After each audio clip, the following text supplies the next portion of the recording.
going on, guys? My name's Matt. I'm Sports Talk. Today I'm going to show you guys 10 quick tips to succeed in Fallout Shelter, the brand new iOS game that came out from Bethesda Studios just a couple days ago. As you can see right here, right now, I'm actually not doing so hot, and I wanted to do this for you guys right now while I'm not doing well, 10%, because about 10 minutes ago, I was at 100% happiness. I had all of my bars maxed out, and I was looking great.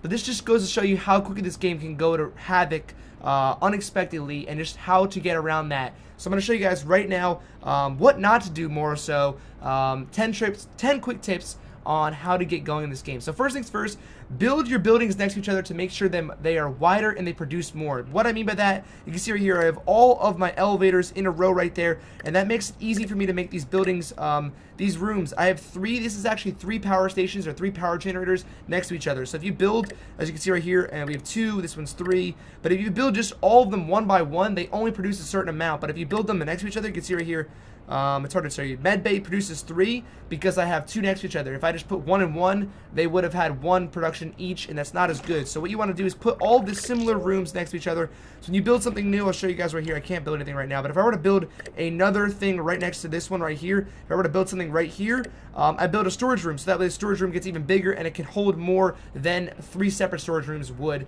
So make sure you build all of your stuff next to each other. You want to get those triple rooms up. That's the most you can do. You can see right here, I'll show you. We have a power generator right here. Power station puts out 40 power. That's 3 generators in a row, and this one only has 2 generators. This is also upgraded, but it puts only 26 out because there's only 2, so it upgrades it a little bit better. So you want to put all of your buildings next to each other when you can, the similar ones anyway. Next thing is place your dwellers in the appropriate rooms according to their personnel characteristic. Now this is really important. This is basically the main strategy part of the game, in my opinion. You can see right here, this room right here, power station is S. So you go, I'll show you guys what the whole thing is here. So everyone has a special rating. And it's cool that it's named special, but it doesn't mean special with the different bars just randomly. S stands for strength, P stands for, I mean, I can go through and show you what they all stand for, but let me just go to the rooms. Nope, that's not it. We want to go here. You can see right here, all the rooms have their own personal things. So the living quarters is charisma, power generator strength, diners agility, water treatment is perception, endurance, intelligence, charisma, strength. They all have different traits, and those traits correspond to the characters. So you can see right here, if I pick Lawrence Walker's got a lot of strength, he's got a lot of charisma, he's got some intelligence there, he's got P. What is P? I don't remember what they all are off the top of my head. Perception, he's got a perception, and they don't make perfect sense, but they make pretty good sense. So right here, to be in a diner, A, I think, is agility. I don't really know. I'm still learning this game as well, guys, but it is, A is agility, right? Okay, so agility, so we want to go here and we find someone who's got a lot of agility. So A, nobody's got a lot of agility there. Betty Thompson's got a decent amount. Eulogy Jones got a decent amount, but Eulogy Jones has 10 charisma. He's got maxed out charisma. So when you put him in a living quarter with someone else, he's going to be able to make babies with that person right away, because charisma corresponds with residence halls. Residence halls, charisma is their main trait. So when you put them in there, they're going to affect that room the most powerful. If you're going to put someone who's got a lot of strength in a power station, that's going to be really effective on that power station. So that's how that thing works. You want to basically move your people around so they're put in the best location for whatever their thing is. So if I go here on the right and see the job, so he says S, I want to have a person with a lot of S. So Betty Thompson's in a good spot right now. Angela is she's got a really high P, and the blue shows you what the weapons and the outfits give that person. So their green is what they have already, and then the blue little bar there shows them what they get from their outfits. So Angela's got an outfit that gives her a lot of P, which I believe is perception. And do I have any buildings that give me perception? Water treatment. So she should be Angela. We should move Angela to water treatment. She's in power station right now. And where is she in the power station? There she is. We should move her to the water treatment because she's got 7P. So we're going to move her there, and that's automatically going to keep, we're going to keep her there. And I put this 8 here. She's 8, and she has whatever she has there. She has 1 there, but she is 8 here, so we're going to put her there.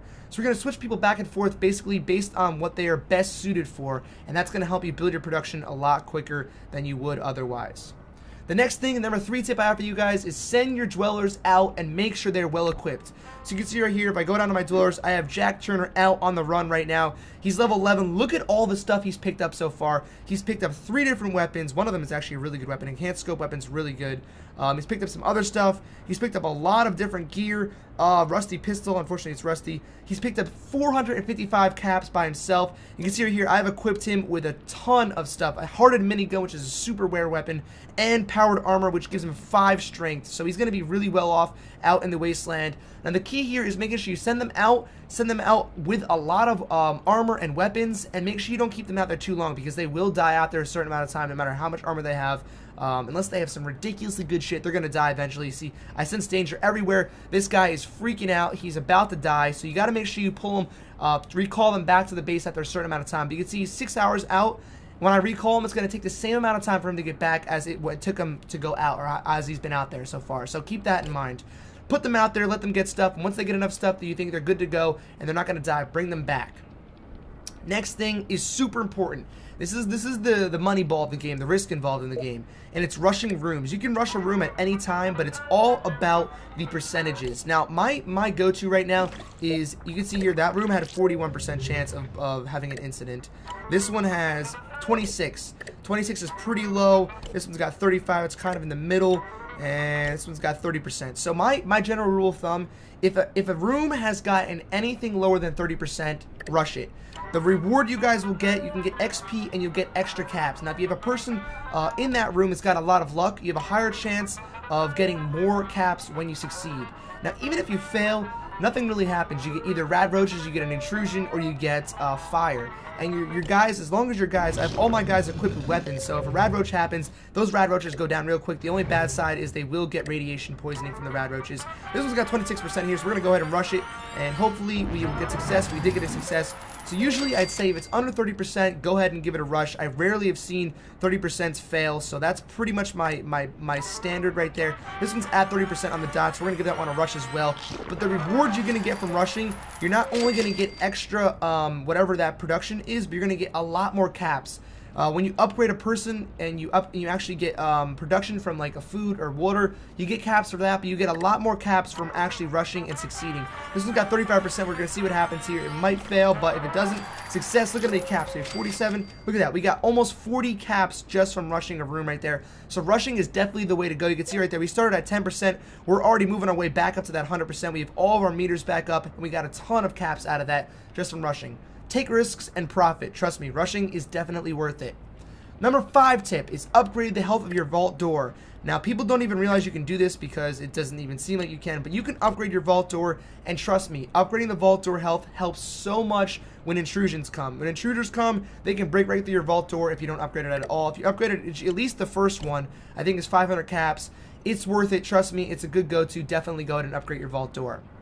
Next thing is pretty obvious, but it's really important to this game.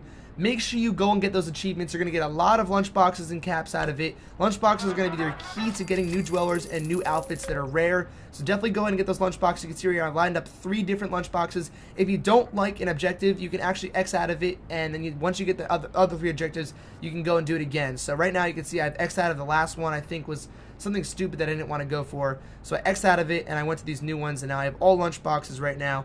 Once I rush 15 rooms here, we're going to get another lunchbox, which is really awesome. So definitely make sure you're going for those achievements constantly. There's a lot of them. I haven't seen any repeating achievements yet, so there's definitely a lot of achievements to go out there and get, and they're definitely worth getting because you get a lot of good stuff out of them.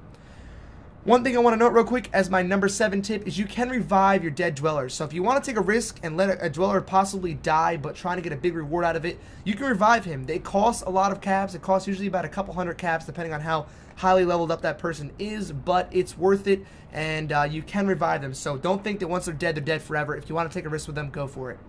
Next thing, number 8. Rush building production, even especially those that have a low percentage occurring of incidents. I already said this before, but I wanted to reiterate it, guys, because it's super important to rush them, even when they have there's a high chance. Now, you can't obviously rush all of your different places here, but it's definitely worth rushing. The Science Lab Medbay, I would question rushing because you don't get that much out of it. It's always worth looking at whether or not you're going to get a lot of XP out of it. This one, I'd say it's worth it, 35%, even if we fail. I kind of want to get one that fails. There we go, get a fail. Look at what happens here. Nothing really that bad is going to happen. The room's on fire. Luckily, we don't have, we have a lot of people there, so they put out the fire rather quickly. Rad roaches, again, if you have equipped your people with weapons, that's basically what I wanted to talk about this one. This one is a little bit different than the other one. Is equip all of your people with weapons, because what happens when they all have weapons is if you get a breach or a rad roach, which is 2 of the 3 incidents that can happen, they all have weapons to defend themselves. So you don't have to move people around constantly. Who has a weapon? We're going to bring them up there to defend the base here. Everyone's got a weapon here, so make sure you equip them all with a weapon. Even if it's a crappy weapon, they all have weapons here, and that's going to help a lot for incidents. Number 9, birth as many babies as you can, but be careful, because as you can see right now, I actually have a crap ton of kids. Look, I have 1, 2, 3, 4, 5, 6. I have 6 children walking around right now. Children eat food and water like you've never seen, okay? And you have to have enough space for them. So they chew up resources, and unfortunately, children are not able to be moved or work. They just sit there. They do nothing good for you. Look at this. They just sit around all happy, and they use your resources. So if you're going to have babies, good. That gets you more dwellers, and eventually that'll be a good thing for you. You want more dwellers to open up new spots and new rooms. But make sure you can afford, with all of your resources and production that you have right now, make sure you can afford those kids, because they're expensive. Like real life, they're expensive. So make sure you can afford those babies if you're going to have them. And the number 10 tip, last one, is don't build too fast and upgrade.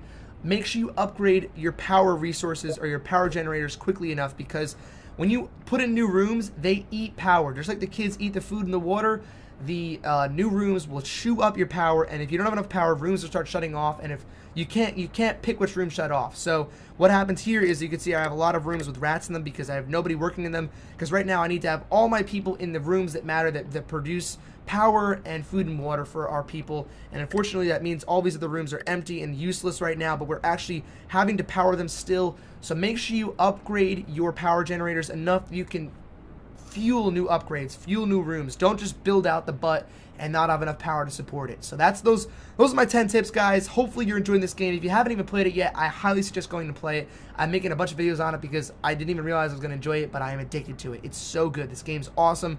Unfortunately, I just realized that I cannot play on my other iOS devices. You can't transfer devices, so whatever device you decide to play on, make sure you stay on that one. Fortunately, you don't need internet connection to play, so that's kind of a cool thing. But you can't transfer accounts as far as I know right now, which is a bummer, so I'm playing this small screen. But it is what it is. I'm addicted to it, and I can play on the go. Hopefully you guys enjoyed the video. If you did, please give it a big thumbs up and get the 500 likes. That'd be awesome. Subscribe to my channel if you're new. We'll see you guys all next time. Thank you for watching, and keep on killing it in Fallout Shelter. Peace.